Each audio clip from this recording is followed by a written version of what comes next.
here. Wow. It's Friday. I just realized that. Moving and grooving. Yeah. All day. And Big night. Yeah, it is kind of late. I'm sorry.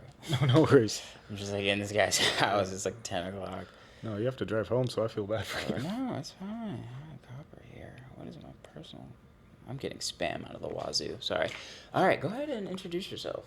Hi, I'm Dylan Diamond. My stage name is Manic Machines. Mm-hmm. I've been producing music since in high school, about 2012, 2013. Started DJing 2016, and kind of off and on. Always been producing. Last couple years, I started DJing a bit more, and that's where I'm at right now with music. So, do you know that you are going to be famous with a name like Dylan Diamond? It's a lot to live up to. Dude, like that's, I mean, and Manning Machines, like, it's kind of funny when you look at certain people that just kind of have made it, and you just like look at their name, and it's just like that's who you are. You're Dylan Diamond, dude. Like you could be anything from like managing a hedge fund to literally just like. I've looked up the other Dylan Diamonds, and they're doing things. Doing real. So I gotta big keep stuff, up for somehow. Sure. So break it down. Like, what was the start? How did you know that you wanted to do this? Like, did you just fall into it, or like? Well, in middle school, my French teacher mentioned house music, and he said, "Yeah, I have a friend who listens to house music." And at this time, I guess it might have been like 2009. Nobody in 2010. Nobody knew what house music was generally in America. So I looked it up on YouTube. I'm like, this is weird and interesting. Yeah. And so I kind of got into electronic music pretty early. I like to think I got into it like a bit before the boom of electronic music went mainstream in America.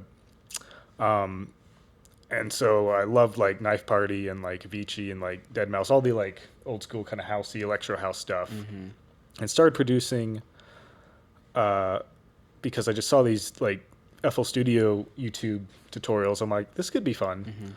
And then I mean, the rest is history. Like I got so into like just the funness of like making a track all night, and then waking up the next day and it doesn't sound that good. Oh, man, but that is But yeah, you see just like the giddiness you feel when you like have a cool sound. You're like, oh, this could be a sick bass line. Yeah.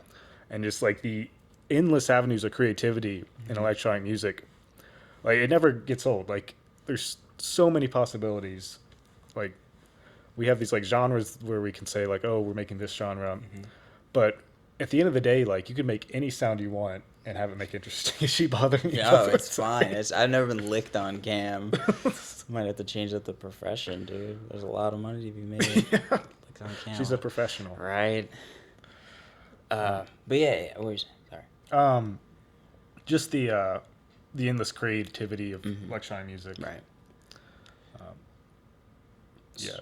So how do you transition into just like finding it fun to, you know, balancing it out with your day job? You got like 90 tracks, you're doing mix downs, you're doing mastering. Like, what is that process like, going from just like, I want to do this for fun to I'm like a DJ, I'm a producer? That's fair. I would say a couple years ago, I was like, okay, I'm going to do this more professionally, and I'm going to like take essentially like work time, like block out hours of like to work on music as a professional. And I did that a little bit, and it wasn't quite my calling. I realized that the fun part of music for me is making it like a creative pastime. Right. Because as soon as like I assigned like a work aspect to it, like this has got to make money for me, it kind of took all the creative juices out of it. So I still see it as like I guess like a more than a hobby, like a lifestyle, but definitely not like this is like a business for me at the moment. Gotcha. Yeah. What's it gonna take, I guess, to like take that leap? Like, is it a particular event, do you think, or like maybe just getting over that? Like what is the hurdle, or what has to happen before you function as like the machine? You know? Yeah, it's a good question. Well, I just said how interesting electronic music is as a creative profession, Mm-hmm. but I also have a strong urge for visual stuff. Like all the clips in Yeah. the set were my own visuals made in Blender a while ago. And so I like combining those two worlds, whether it's like on a DJ screen Mm-hmm. or in like a game. Uh, I like creating music and creating visuals and having them mesh together and being absorbed as like a some sort of art form. Yeah. So my current professional creative passion is game design, Mm-hmm. where I'm making a game where you play as a crab on a beach, Mm. and it has rhythm game elements. So the music plays a big part of it. It's kind of like a casual Zim game Yeah. called Scuttle. We could put up like a Yeah. screenshot of it. Here. But There. I don't know where. but yeah, like I see like the music, me making music as like one small piece of like my other creative passions and Mm-hmm. I guess avenues. For sure. So it's truly a machine. Yeah, A lot of functioning a lot of parts. different machines. For sure. So in terms of like your, I guess like day to day, like boring stuff, job, life, what do you, what's the boring news? Yeah, everybody's got some. So what's yours? The boring news. Yeah. Um, I run a lot, and I hurt my foot, Oh, and it just is now getting better. Like I ran yesterday for the first time in a couple weeks, nice. but I was losing my shit because like the only way I don't know I can get my anxiety out is by running, Mm-hmm. and especially listening to electronic music. That's the place where I like find tracks I want to play DJ to, and so that was driving me insane. Mm-hmm. And I realized just how fragile like my psyche was by just like not have being able to run for 2 weeks. Like Right. it's not much to complain about, but it Yeah. was like it literally like I was like in a bad mood. I was like it's Yeah. terrible. But Cranky. Yeah, so I guess that's like the mundane news. Yeah, that's pretty cool. How do you balance like all the things? Because I mean, we've loosely kind of covered a little bit of what you do, but I don't know if the people know that you're literally building a game, producing, mixing, mastering your own music. You work as a photographer and videographer Yeah. and freelance. Like it, can you just like give us like an itemized list? Yeah. You hit pretty much everything. Okay. The biggest time suck is indie game development. Yeah. And then I have my freelance for a flower shop, Terry Fruited Designs, do like their products and videography. And then I also freelance for like a museum for like their upcoming exhibits. And then after all that's done, Yeah. I have time for music. Right. But it's just like if you're passionate about it, you will find a way to squeeze Yeah. time in. Like Yeah. this track that's being released this September, like I just like knew I needed to finish the mix and master. I just at the end of my day when I had like 2 hours, I was just kind of okay. Let's just mix and master it one more time. Go into the car. How does it sound in the car speakers? Right. Listen to my headphones. How does it sound like that? And then okay, go to bed. Wake up the next day. Okay, I still need to change it. Like on the way to my freelance job, I would listen to my mix and masters that I had done the night before and be like, okay, I need to lower this EQ, stuff like that, in like a verbal notepad. Yeah. So I was driving, but Don't text and drive. yeah. Or verbal or notepad. You're mixing notes and It was at like when I finished. Ah, I finished the song, stopped the car. But right. yeah, so it's like if you're passionate about your creative hobby, you will find a way to like weasel it in there. That's true. Yeah, and I like the track, so Yeah, it sure. pushed me forward. It's easy to be passionate about things that you enjoy. Yeah. I mean, so how do you, like you personally, like how do you weasel? Because some people are like, I write everything down. I got sticky notes in my apartment. It looks like doing Yeah. an investigation. Some people are just like, I go off feeling. If I'm tired, I'll squeeze this in. But how do you kind of juggle all this stuff? Yeah, I mean, I have like a task management software Really? called ClickUp. Oh. It's kind of just like glorified tasks from Google Calendar. Okay. So that's really good for my like work like because I can have separate spaces for all my Right. projects. But like sometimes I have like a music section. I can like write down my ideas in there, and then at the end of the day, I can like come to it and be organized about my thoughts. Yeah. But yeah, like the music I do save for like kind of the end of the day because I've always been like a night owl and I've always been like creative at night. Yeah. So like that's when like I like even though I'm tired of like I have energy to do this. Yeah. If I was doing my freelance work, I would be miserable at that time. Right. Yeah. Wow. Do you feel like all of the things that you do between freelance, game design, do you feel like those things, I guess, like complement or help your music creativity in a way? Like, do you learn Yeah, things? definitely. Because if I were to like try to write music only, I'd have a hard time being inspired. Like when I do, well, a very direct route is like with the game design, like I'm making music for the game. Right. So like that's pretty obvious. But even above that, if I make a song after I've been working on these other creative things, my like ideas are fresh and a lot more like just flow easily because I've been being creative somewhere else and it's like triggered my ideas for music. All right. So in a way, like because I'm not working on music in those other times, it's actually like I get more done when I get to the music. Interesting. Aside from that, do you find that there's any workflow within the freelance or game design that you kind of inspires your? Oh yeah, definitely. So in the game design, I'm trying to be like a little bit more. Well, you have to be organized Yeah. for like how stuff works. And like I didn't know much about object-oriented programming or like how to organize functions and stuff like that. But after learning a good bit of it, and like going back to music, I'm like, I could like bust this whole thing and have this be a lot more organized and like the trickle down of mixing could like a lot more sense.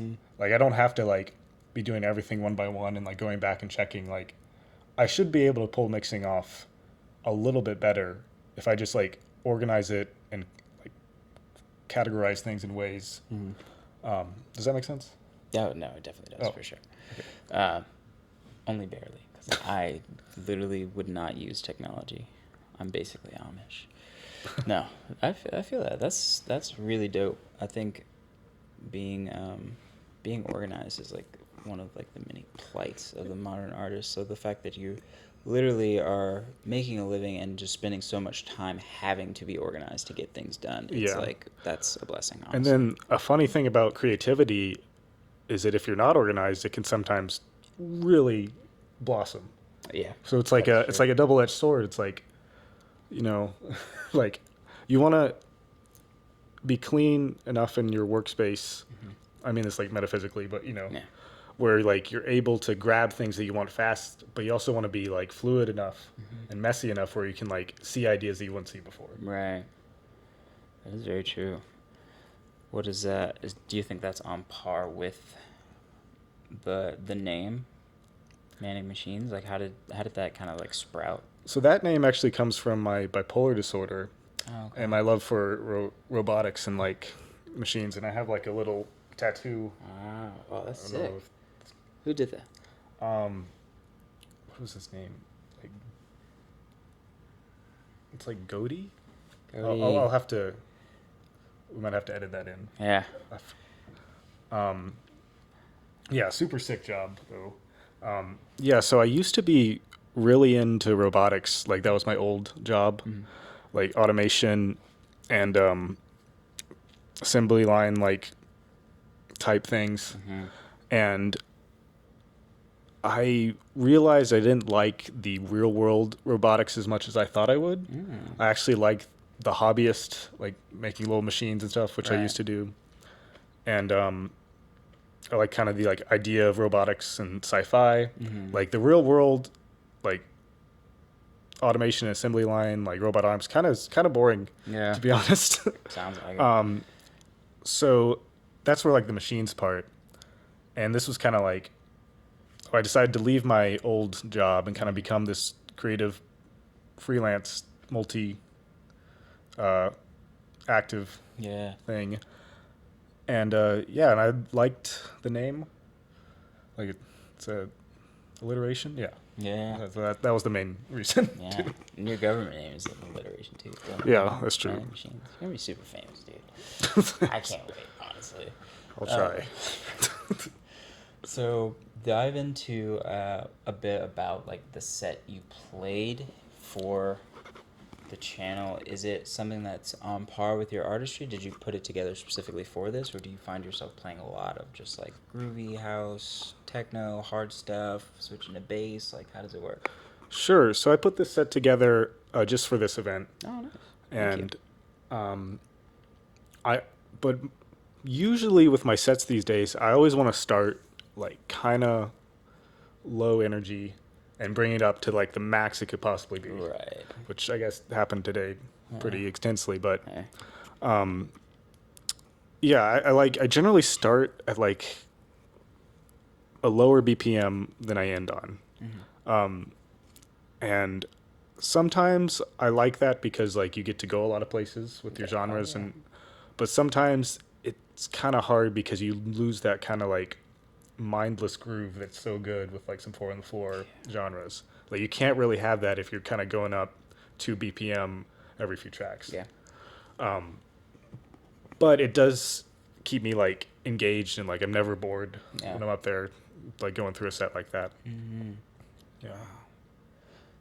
I guess so how do you personally like balance the crowd, like when you're at a gig, you're playing, you have a set list kind of in mind, but you're having to manage the expectations and the groove or the groove of the room, Sure. while also maintaining like what you want personally, because there is some give and take. Yeah, definitely. I mean, I guess the biggest thing I do is like if I notice the crowd is not as into it as like I'm hoping, I'll look at like my songs that are near the current song I'm playing, like the BPM and the key, and I'll try to look for one that has like a hook that I like really like, kind of like just like a very obvious like melody that people can grab onto.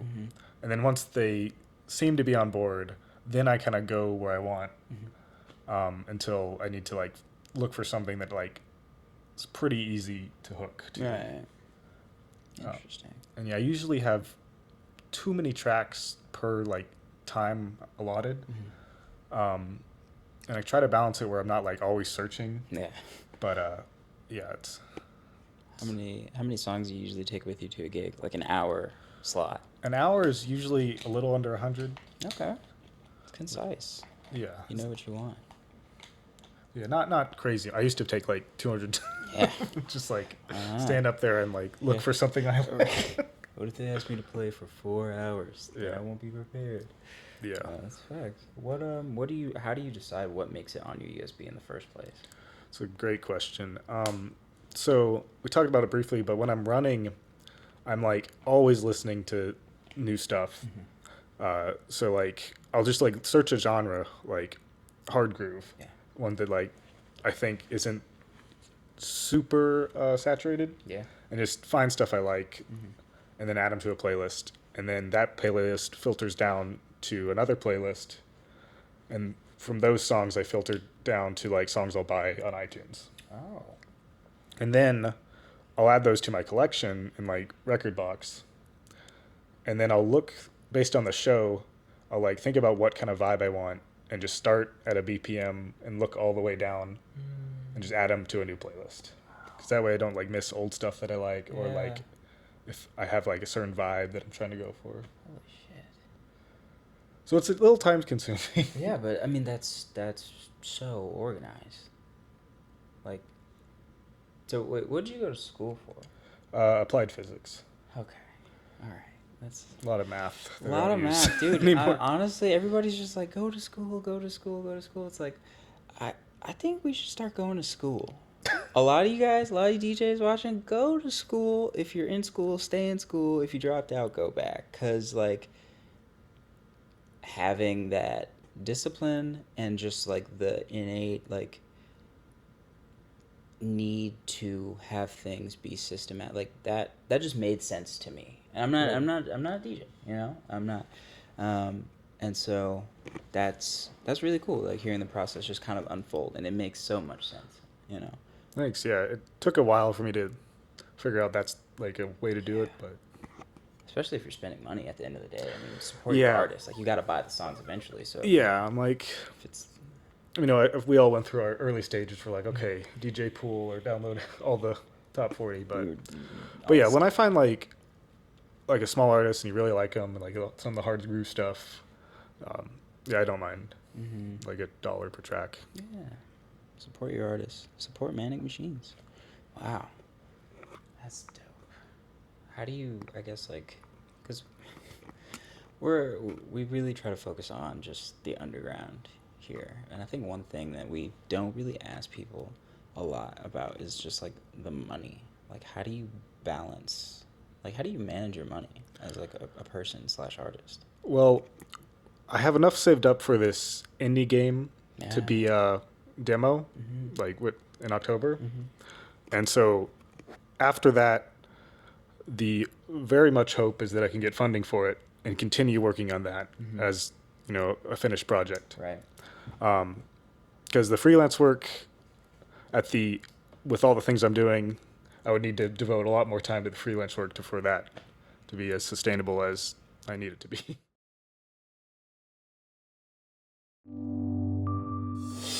Hello there again, little friend. Your old life may be over, but don't fret. For now, you'll have to get used to your new body. You must find your rhythm and channel your flow to prove your worth, to live again.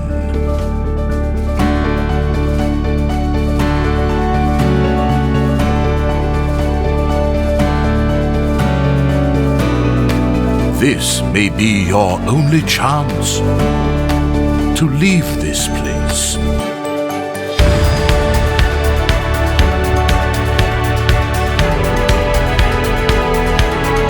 But then again, why would you want to?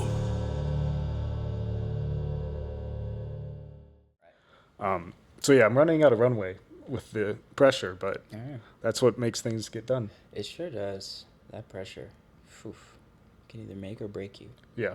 Wow. So how, for the people watching or the people that are building their own game or want to build a game and be a fire DJ slash producer, how much, like, what does that cost? Like, what does it take? Not only money but time and just like what goes into stuff like that. Um, it's a good like snippet in the game design book I'm reading where we all have like these interests and like skills. It's like growing up, we're like, oh, person's really good at this, they should do that. Yeah. But there's like two sides of it. Like there's the minor side where like you're naturally really good at something, Mm-hmm. and then there's the major side where like maybe you're not good at something but you like doing it. Yeah. The major side of like enjoying something and liking to do it Mm-hmm. is way more important than like being good at something out of the gate. Oh yeah. Like people get so bogged down. I'm like, oh, I'm not a good artist, or Mhm. like, I like it, but I'm not good. I'm not going to do it that much. Like, if you like it, that's the gift, Yeah. not the like innate Whoa, ability. That's really deep, actually. Thanks. Wow. Yeah. So if you like it, you'll find a way. Like we have internet Yeah. education. Yeah. I mean, I know we said stay in school, but also like the internet has everything you ever need It to is. learn. Yep. Also, your local, if you live in a city, like you probably have a local community that's interested in what you Right. are. Wow. How important has community been in your, I guess, journey so far? Because it's, I guess, at surface or like face value, you would probably, a normal person would categorize you as someone who enjoys the kind of like the solitude, the space to think for yourself alone and just like hammer it out. So like, how do you, is that true or how does that? Yeah, you're right. I kind of wish earlier in my life I got a bit more involved with creative communities. Mm-hmm.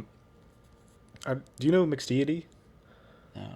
They used to be involved in Atlanta, but they were like a creative collective club with like creatives would talk about their works and stuff. But I didn't do that till like I was like I don't know 3 years ago. Okay.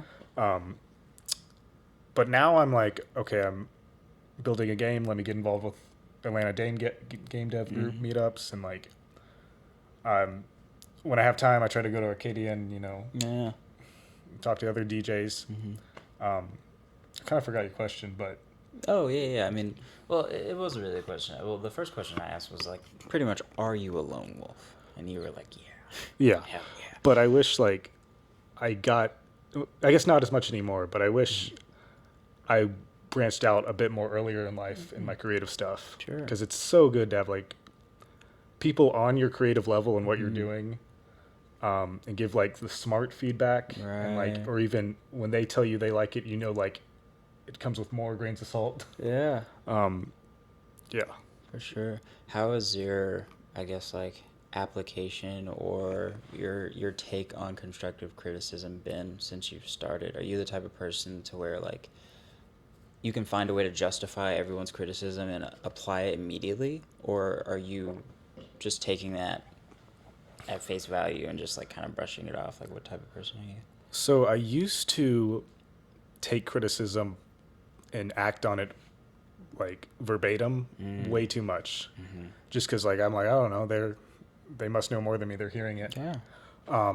Now I do my best to listen to everything everyone has to say, but I tell myself I don't always have to act on it, Right.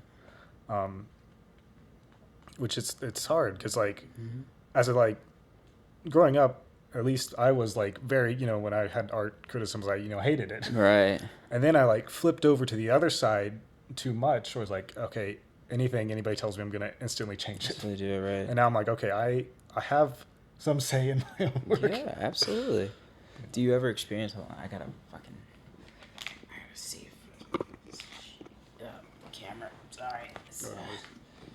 We usually don't edit anything out unless it's just absolutely crazy, like me vaping a bunch. Oh yeah. All right, I'm gonna go ahead and stop this and restart it. We're at 27 minutes. The A7S2 has a 29-minute and 50-second cutoff exactly. So I wanted to get that going, and then this is good. That's definitely good. But no, that's definitely dope. So do you find that by not applying those notes and that feedback, do you ever find yourself with like a weird FOMO in the back of your head, like I really want to do this, but like a curiosity almost? Kinda. I think it's usually more the other way around. It's usually like I'll get feedback, and I'll be like, God, they are right. Like ultimately, it makes more sense this way, even though I still kind of like this. But I guess that's the FOMO from my side. And like I'll like take something, I'll be like, this was kind of fun, but like the more now that I've heard them say this criticism of it, it's like it is true, and like at the end of the day, we're serving the work, not us, not the audience. So will this like make the song more cohesive? And it's like so it's then it becomes pretty clear what to do. Interesting. What's some of the best pieces of advice you've got as a whole in the industry so far? The industry.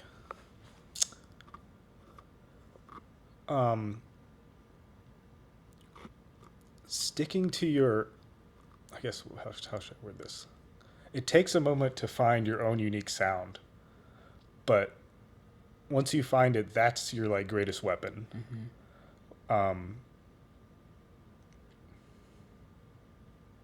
Lost my train of thought. That's your greatest tool because you can be expert mix and master, which is very important. Don't get me wrong, but like that's not gonna break out. These major artists that like break out have a unique sound, at least in their starting, where like people can point to and it's like, oh, that's so and so. That's really what catches people's ear. And also, if you're doing that, you're probably making work that's true to you because you're making your own sound. Yeah, don't ever try to like make something just to make someone else happy. So, Like it's right. your deal. Gotta do it. Sure. How would you describe your sound so far? So unfortunately, I didn't play any of my songs in my set. Oh, what? I saw them a couple times. I only had like It. 4 in the set list, Oh, we gotta do it and again. they just like every time I saw, I was like, "This is not the vibe that we're going for right now." Yeah. Which, yeah, I think we talked briefly before starting that like a lot of the music that I make is just not the music I DJ or enjoy DJing as much. Sometimes, sometimes I'll do a full set of like my songs, but my sound is usually like starts out pretty angelic and like flowy, and then usually has a lot of chopped vocals into like some sort of housey or upbeat drop. Very inspired by like the old electro house.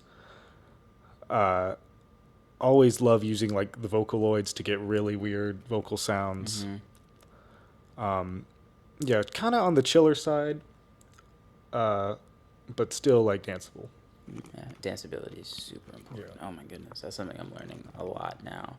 Just going through the motions. It's like, oh, I have this really cool track, and then I'm like showing it to DJs, and they're like, oh, it's cool, and I'm like, oh shit, I fucked it up, didn't I? If nobody can dance to it, nobody's buying drinks, and if nobody's buying drinks, you're not getting in the club. That's true, brother. It's just a fact. But of maybe it life. could be like really good like work music. Yeah, yeah. I mean those YouTube videos where it's like 3 hours of yeah, chill work, yeah. like those are getting plays. That is very true. It's getting plays. Yeah. But we want to be making plays in the club. That's true. 4 a.m. sweaty, no shirt. It is more fun. It's so much more fun. Oh my goodness. I guess on the flip side of that, like what's like a bad habit or like some bad muscle memory that you've developed in your production or mixing that you want to get rid of? Oh, my production or mixing. Well, we showed my project file and we talked about how I'm organized, but that is kind of cluttered. It's a lot.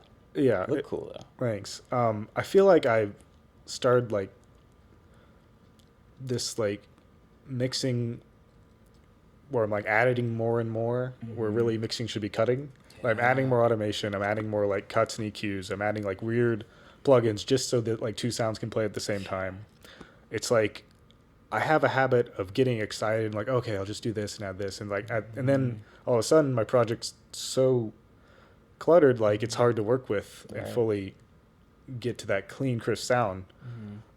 So I guess my advice to myself would be to kind of ease up on adding and just have these like more minimalist ways about things.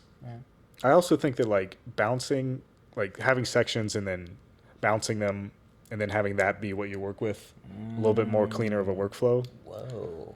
I actually never thought about that. Yeah, just like not even like a pre-master, like a pre-production bounce of sections, assuming you're not going to change much on the EQs. Right.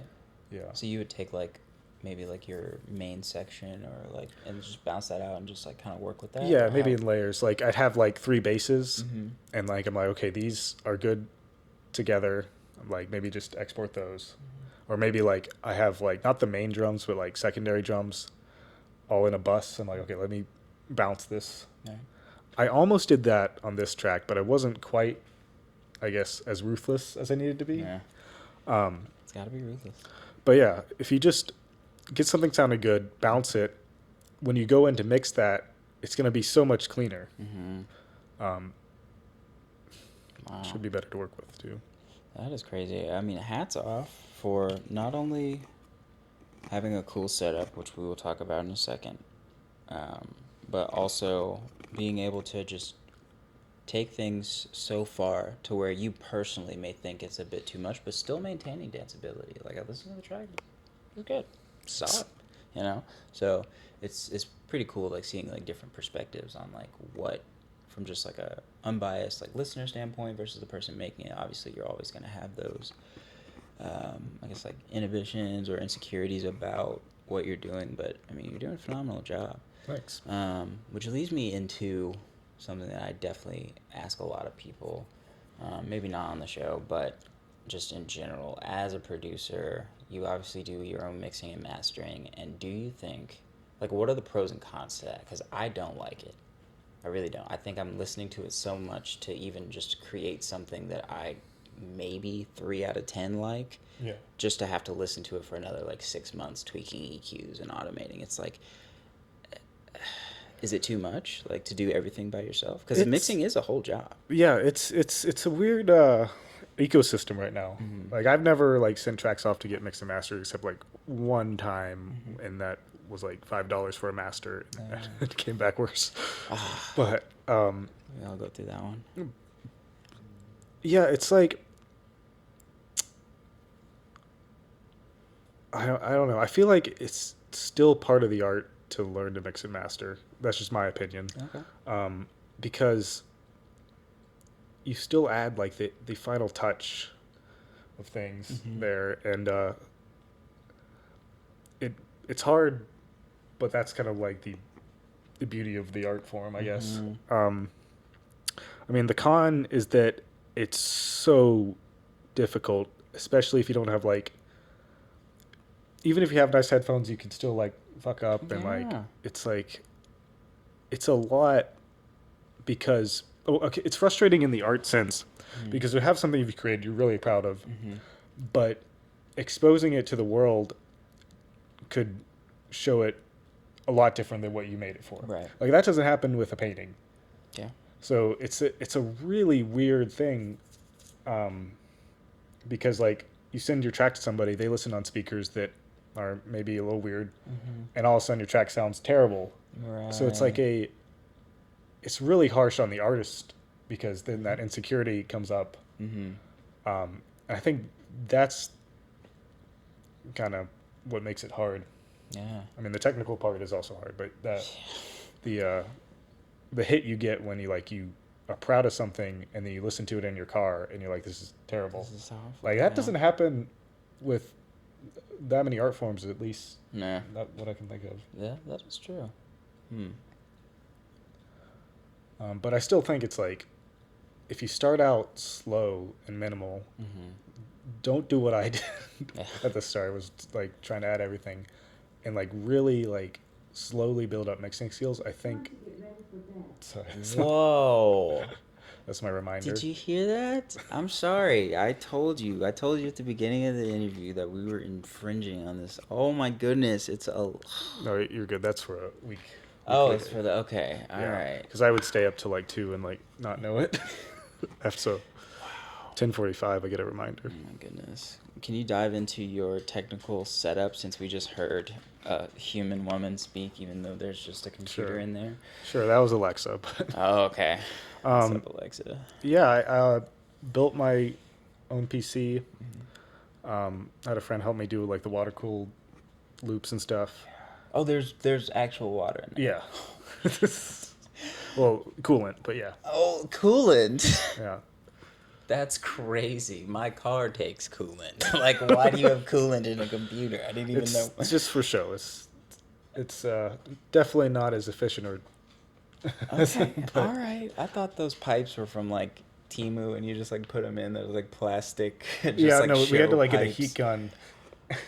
That is crazy. Yeah, I broke like 2 of them, and we only had 4, and we needed 4. Oh my goodness. Or sorry, we had 6, and so I had to use the 4 and make sure I didn't break them. Crunch time. Get Yeah. your pipes together. That's nuts. So wait, what are you running? I don't know if I missed it. I'm just not tech savvy. Did you say what you were? What type of like specs are on your computer? Oh, How did you... it's a 3080. I don't know why I asked. This is really for the people. This is the people segment. We're gonna. It's like it's like the previous generation of graphics cards. Okay. But I also have a Moog Yeah. Moog shit is sick. Matriarch, which is my favorite toy. Oh my goodness. And then that's it. I mean, big monitor. Yeah. Of course, to see all of FL Studio, because gotta see everything overlaps everything in FL It Studio. sure does. Wow, that's dope. Do you find that, because some people do get in a rut, especially during like the production process, where it's kind of like the less is more thing. You got like all the fancy gear, all of this stuff, and it's like you don't feel as creative, or like on the flip side, like when you strip it back, it's like, wow, I have it, everything. But Yeah. So for a while, the uh, the Moog was like to my right on that stand, and then the XDJ was like on my left, and I don't know. Like I never used the Moog that when even though it was technically close to me. Yeah. But now that I moved the XDJ into like a back room with speakers and have the Moog being the only thing in that room, it does kind of open up the space. Yeah. And like I can just like turn it on and easily play with some patches when I get up. I've been making these like really soft pads and just recording them for fun. Love a good soft pad. Yeah. It's like you're coming off a long shift. You know you need to be making music, but you don't. But you force yourself to anyway. And then you like sit down and you know you're not about to make shit, and you just like play on the keys and just like lullaby yourself to sleep. Ugh. Yeah, it counts. This super counts, dude. Somebody needs to just drop an album of just that. Like, just keys and soft sounds that they fucked with, knowing damn well they were not going to expound upon the idea at all. I think that would be super dope. Maybe you should do it. I'll try. I'll commission you for it. Put it on SoundCloud. Yeah. Jeez. Are you on all platforms? Yes. Nice. And you said you have the track coming out. I guess it would be the most recent track by the time this drops in October. The track's coming out in September. September. Yeah. Sorry. I can look Your up. birthday's in October. Yes. Oh, That's yeah. correct. Jair's birthday's in October, too. Make sure you wish him a happy birthday. No, that's dope. Nice. I don't remember what I just said. Yeah, the track's going to be called Change Your Mind. And Wait, why?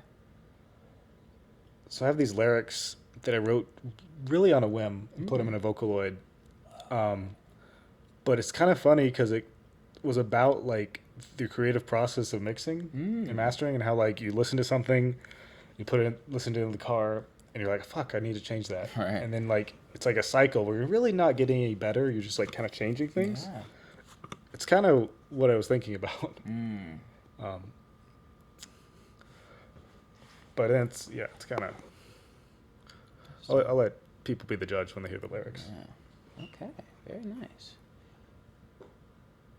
What else have we... Oh, yeah. I missed like a super huge talking point. Sorry. I'm scatterbrained, dude.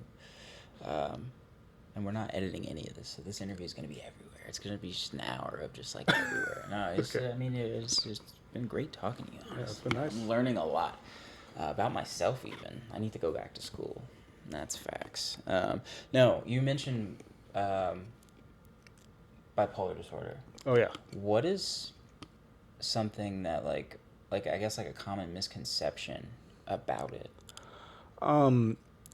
It's a good question. People think when like it kind of turned into an adjective, like bipolar, like the weather's bipolar. Yeah. And I think the assumed definition by someone who isn't that well informed is like someone whose emotions alternate really fast, right? Like within a day, or even within moments. Yeah.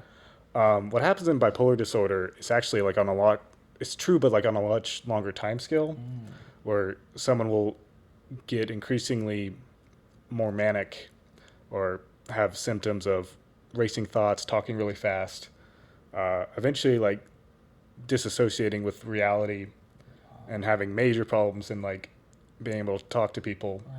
And then after maybe weeks or months of that, they flip to a depressive state. Holy shit.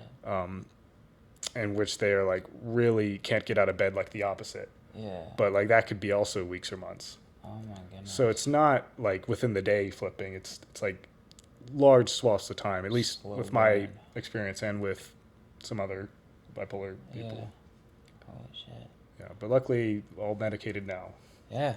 Hey, Yeah. take the meds. Yeah, I think that's a touchy subject amongst the group. So in a lot of different, disorders and just kind of like health topics is like medicating. Like, do you find that prescription medication is like standalone, like what it is? Do you also, you mentioned running. Do you do any other like holistic sort of things that help, or? Sure. Yeah. I mean, my meds, like, there's no like getting around them. Yeah. Oh, so Yeah. you gotta take those. Yeah. For sure. The running is definitely my biggest. It gets rid of my anxiety and kind of resets and all of the above. Yeah. Amazing. I try to meditate. Mm-hmm. I like try like at least once a day. Usually it doesn't happen, but sometimes just 10 minutes. Yeah. That's all it takes. Mm-hmm. And that over time can help a lot. Yeah. As far for like other mindfulness, just I mean the basic going for walks Mm-hmm. always helps. Yeah. Uh, Sleep is important. Like you heard the alarm. Yeah. Yeah, because I used to stay up till like 7 a.m. Oh, jeez. doing I don't know what on a computer. Right. Adding automation. Yeah. Yeah, no, that's solid. Do you think, obviously, like, any disorder like that, when you're talking about the brain chemistry and just, like, everything, like, damn near the fiber of your being is just, like, kind of, like, almost, like, out of your control at that point.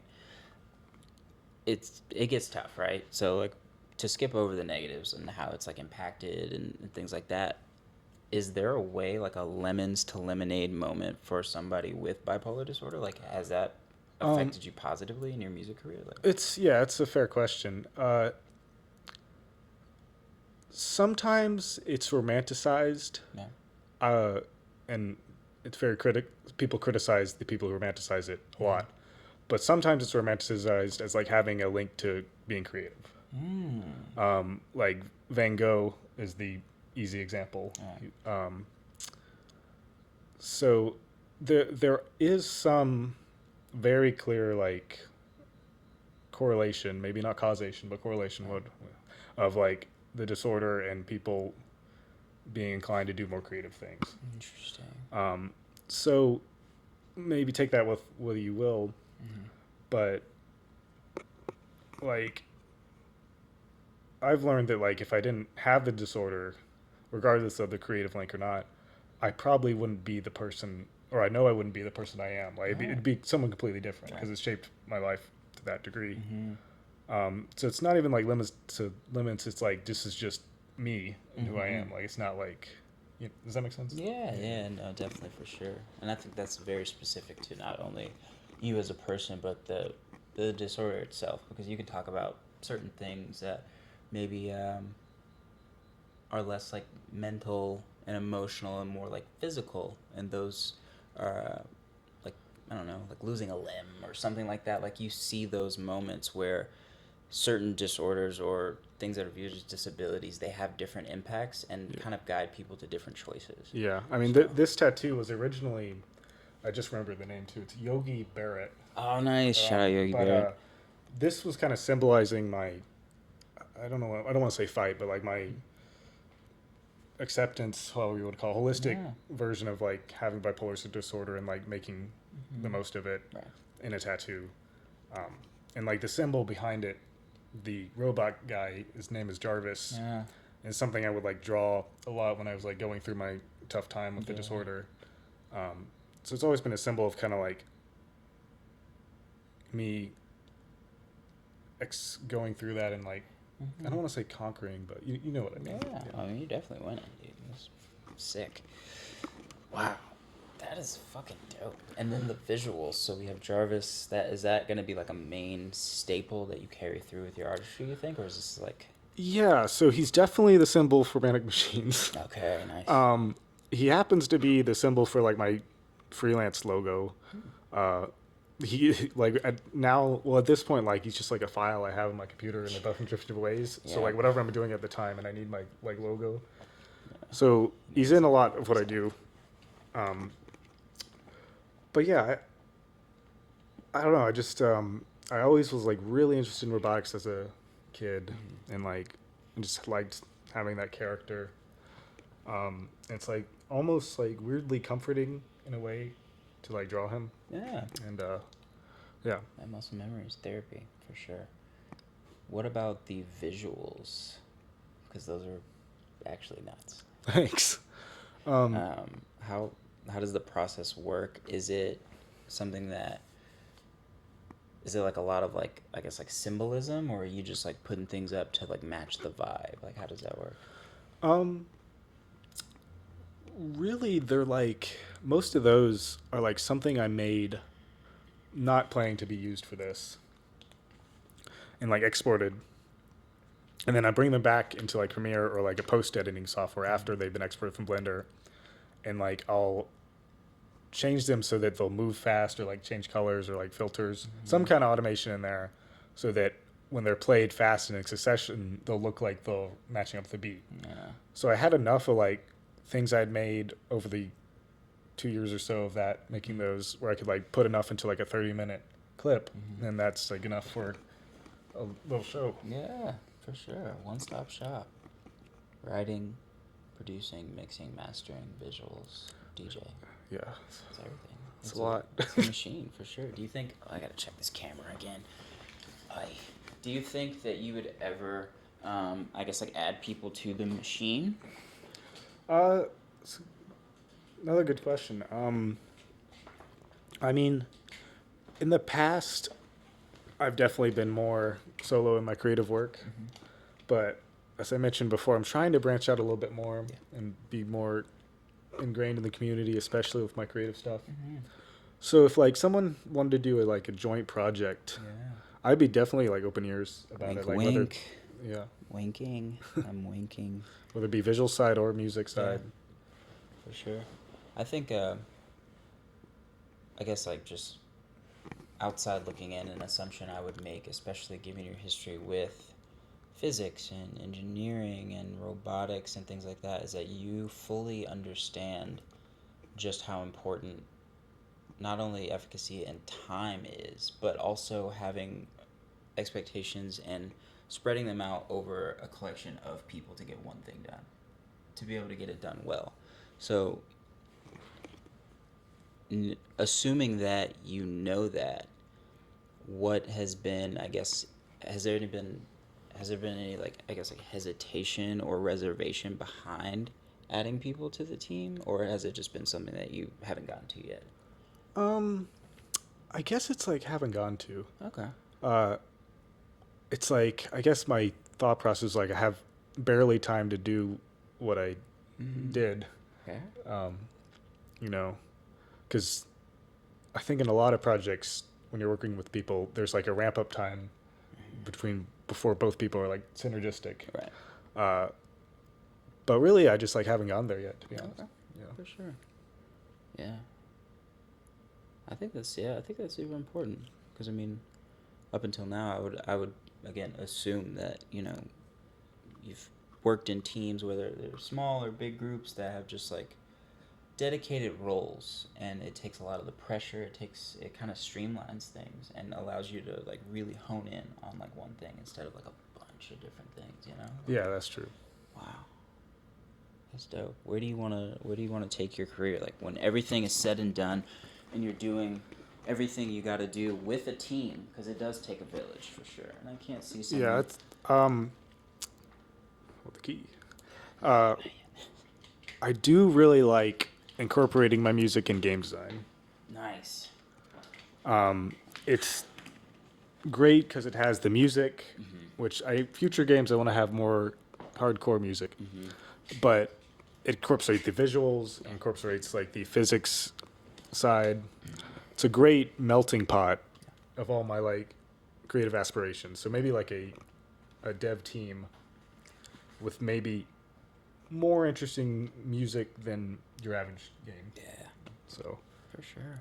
and then in addition to that, having like a live show with, you know, maybe a VJ and really dynamic, on point, you know, visuals like synced up, or projection mapping or something really more than just your standard, I guess, LED screen, like really weird, creative, immersive shows.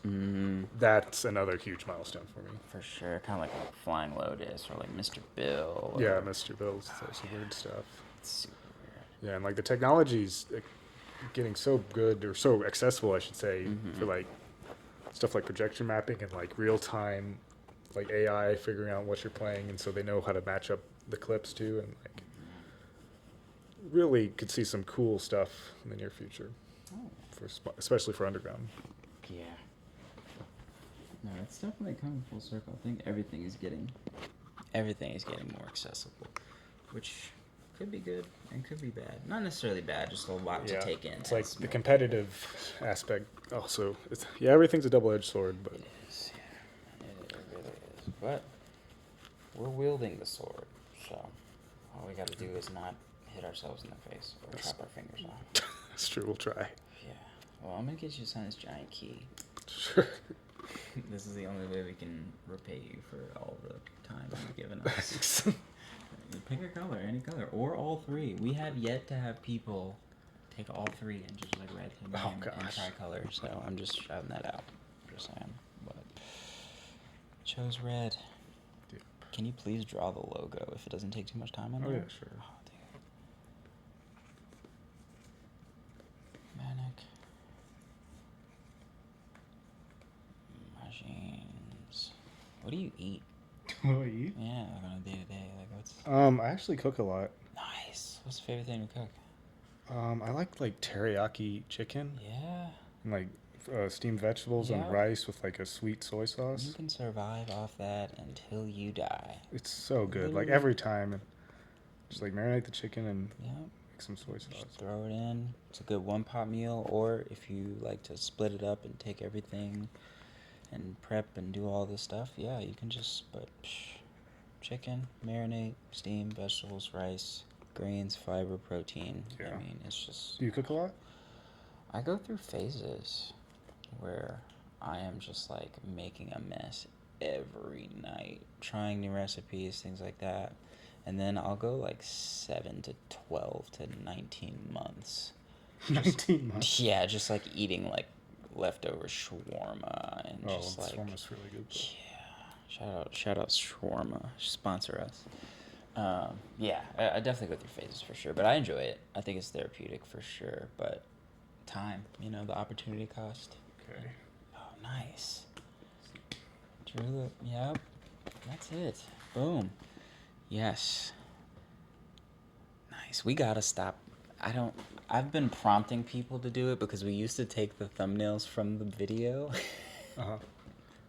We haven't used the screen grab like from the video for the thumbnail in so long, but every interview I'm like, and like I'm having people just like freeze in this video, and it's just like I gotta come clean. We're Should not start the using it. video with that awkward pause.